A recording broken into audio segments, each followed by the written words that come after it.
We're very excited about the events today as we announce the commercialization of Techcrete. This was technology that was developed here at the center in partnership with Minova, the National Institute of Hometown Security, and DHS. We're particularly proud of this in that Minova is a company from Georgetown, which is just up the road from us, and so that has been an excellent partner to work with. Especially want to thank Representative Hal Rogers for attending and for his continued support of the center in projects like this. At this time, I'd like to introduce Dr. Jim Tracy, who is the Vice President of Research for the university. He leads the university's $368 million a year research enterprise and oversees many of the interdisciplinary or multidisciplinary centers like CAER. Thank you, Rodney. Good morning. On behalf of President Eli Capilouto, who could not be here today, and indeed the entire academic community of the University of Kentucky, I want to thank you for joining us at today's press conference. One of my great joys of being a vice president for research and no longer wearing a lab coat is that I get to see what kind of great science and technology are developed at our university. And because of the technology developed by Dr. Tom Roble and his colleagues here at the Center for Applied Energy Research, in collaboration with their long-term partner, Minova North America, this morning we are announcing a significant milestone for the mining industry and disaster response teams. Techcrete Fast and Techcrete Fast-M are high-strength, quick-setting concretes that achieve set and structural strength in minutes. The concrete is used by the mining industry and by civil engineers to immediately stabilize damaged structures. This is also a very good example of a public-private partnership between a local business and the flagship University of Kentucky that also includes participation of key leaders at the federal level. I especially want to recognize and thank Congressman Hal Rogers for his continued strong support for Eastern Kentucky and the University of Kentucky, the ongoing research and development that helps advance the mining industry and our energy economy, and his support for the Center for Applied Energy Research. I also want to welcome representatives from the Department of Homeland Security and the National Institute of Hometown Security in Somerset who are with us here today. Together, we have developed technology that advances essential Kentucky industries, creates a safer working environment for our emergency response teams, and indeed saves lives.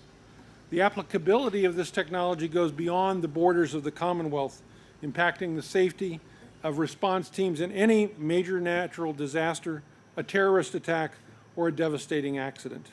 I'm proud to note that this is the 150th anniversary of the passage of the Morrill Act, which created the land-grant university system. Justin Smith Morrill, Republican from Vermont, led the fight to create this act, which was signed by President Lincoln on July 2nd, 1862, in the darkest days of our nation's history. And so at a time like that, they had the vision to think about public higher education. And for most of us, without the land-grant system, I wouldn't be standing in front of you today. This is the work of Kentucky's land-grant university.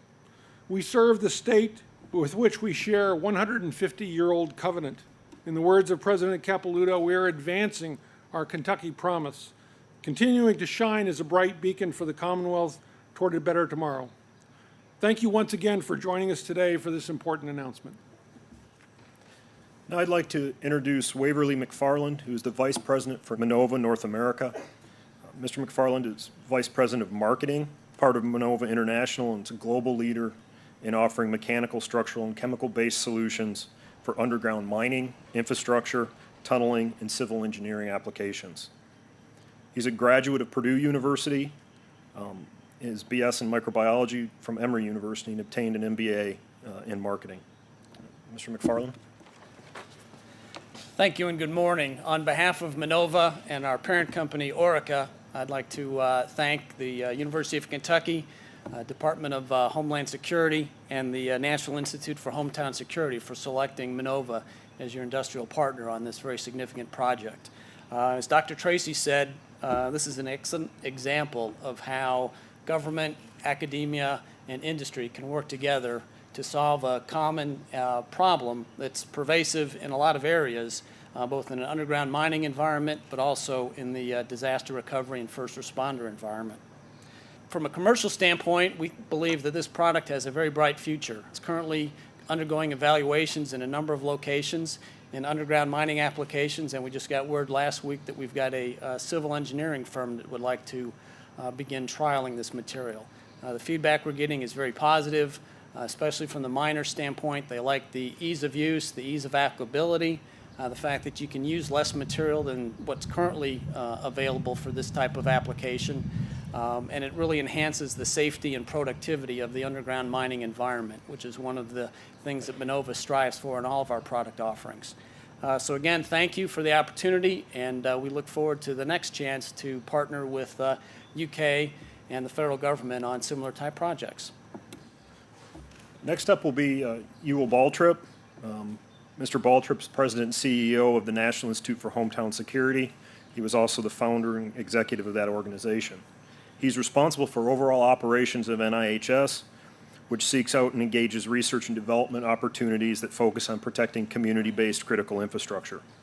The mission of NIHS also includes facilitating the commercialization and transition to use of the products resulting from these research and development activities. Ewell has been a great supporter of our program here. Mr. Baltrip. Thank you, Rodney, and good morning, everyone. Before I get into my comments, I'd like to recognize some of our DHS guests who are with us today. First, I'd like to recognize Jeannie Lynn. Jeannie is the Acting Director of the Infrastructure Protection and Disaster Management Division of the Science and Technology Directorate of DHS. And yes, you can get all that on one business card. So Jeannie, we're glad that you're with us this day. Thank you for coming down and being with us.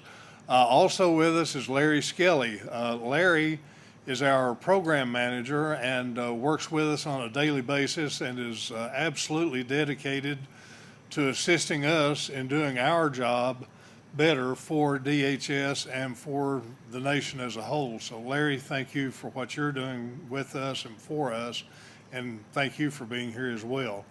And also Paul Benda, who will have a more detailed introduction in just a few moments, but thank you, Paul, for coming down and being with us today. 8 years ago, the nation was building its Homeland Security protective net, expanding that net after the events of 9/11. Congressman Rogers was heavily involved in that effort at that time, as he was the first chairman of the Homeland Security Appropriations Subcommittee. He had a very difficult job.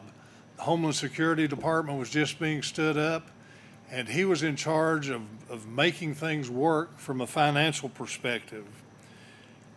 From that position, he advanced the idea that Kentucky universities should be more heavily involved in the research and development of finding new tools for Homeland Security protection, answering needs that we didn't even know existed just a few years prior that were brought out by the attacks of 9/11. NIHS emerged from the idea that Congressman Rogers had to have the universities in Kentucky more heavily involved in Homeland Security research and development. After 8 years of operation, NIHS has a record now of being a robust program that produces uncommon results. We have built a model technology development and deployment program that really hinges on 3 points of operation.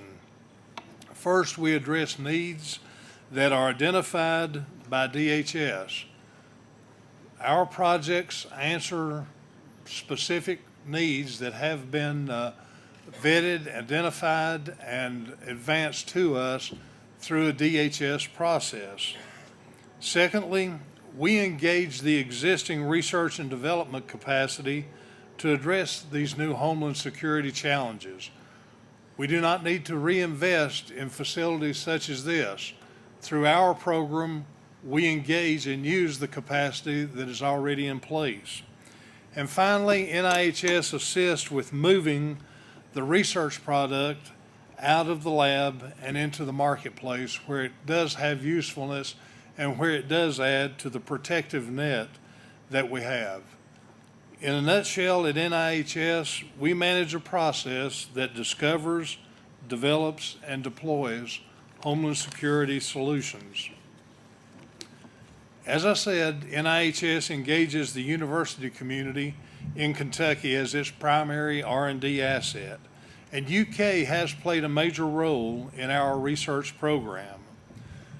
Right now, there are about 15 UK projects in our current project portfolio.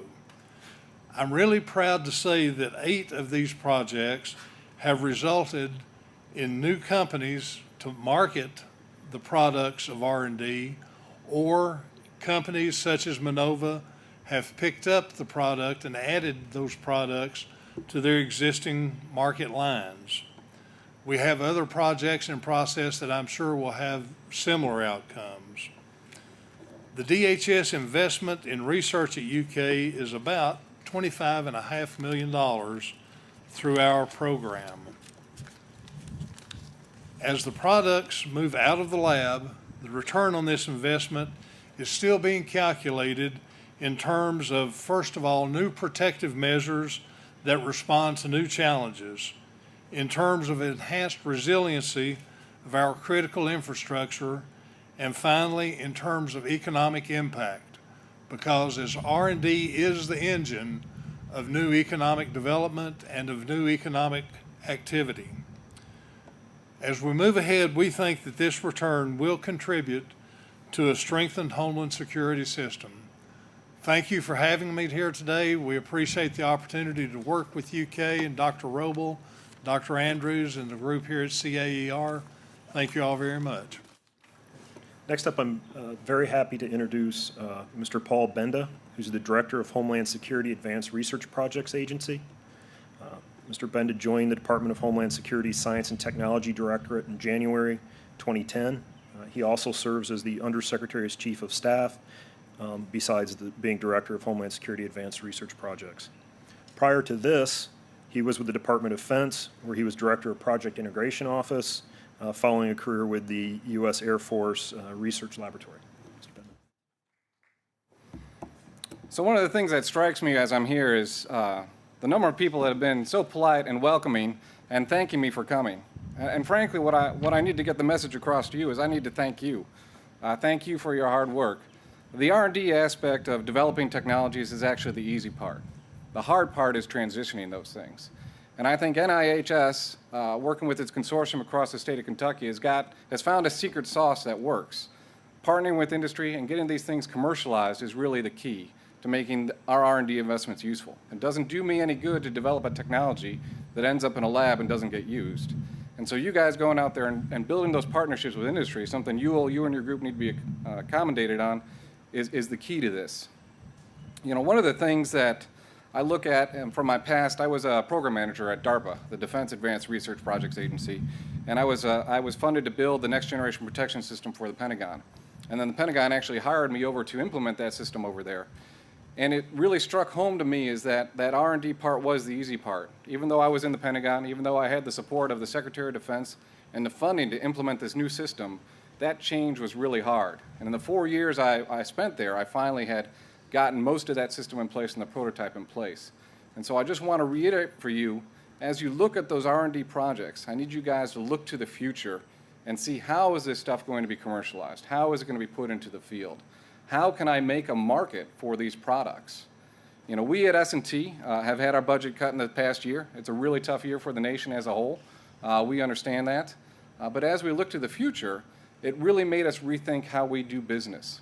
And we want, the challenge I have to you in the R&D community, the challenge I have you at NIHS, is to try and figure out where can we put our scarce resource dollars so that we get those partnerships with industry and with our other customers. How can we look at the new capabilities that are needed to protect our nation, but at the same time leverage the commercial needs that exist? I think TechCrete is a perfect example. I think Minova has done the right thing by looking at the mining applications of TechCrete. And quite frankly, the market is probably out there for the mining applications. We don't have that many disasters, thankfully, where we need this type of capability, but mining's an ongoing business. So leveraging that market that's needed for mining also creates the capability and the necessity and the resources to have a capability to protect us when disaster strikes. So where else do those opportunities exist? Is there a way that we can look at a smoke detector that exists in all buildings, on all floors, in all places, and use that smoke detector background as a biological sensor. No one's going to pay to have a new biological sensor, but they might pay for an upgraded smoke detector that could detect biologics. And so it's there waiting and ready when you need it. And that's the challenge I have to you, is as we look to the future, how can we figure out those ways, that those missions that happen on a day-to-day basis, and then tailor them and leverage them for technology investment. So that's really my main message to you. I do appreciate you, your hard work, Sam, your work in the past, the rest of the NIHS team, for you bringing this stuff to fruition. We cannot do our job without you. We cannot, the era of big government funding S&T through to full use is over. So how can we leverage the private sector? How can we leverage industry? How can we partner more? We've got some great examples where we're trying to do that with S&T in terms of a recovery transformer that not only will serve after disaster to bring back power, but can also stay in place so that there's a backup transformer if a place needs it. And we leverage around $9 million from a private industry group for that funding. And so I look to you, where are those opportunities exist that we can leverage that outside funding? Where can government come in and provide that seed corn to grow a new capability that can benefit not just the Homeland Security enterprise, but that commercial sector as a whole? So I think this is a great example. I look forward to working with NIHS in the future. I think you guys have a secret sauce there that we can leverage, and I hope to leverage that capability across different projects within the DHS enterprise. So again, thank you. I appreciate your hard work. At this time, I'd like to introduce U.S. Representative Hal Rogers. He has served Kentucky's 5th congressional district since 1981.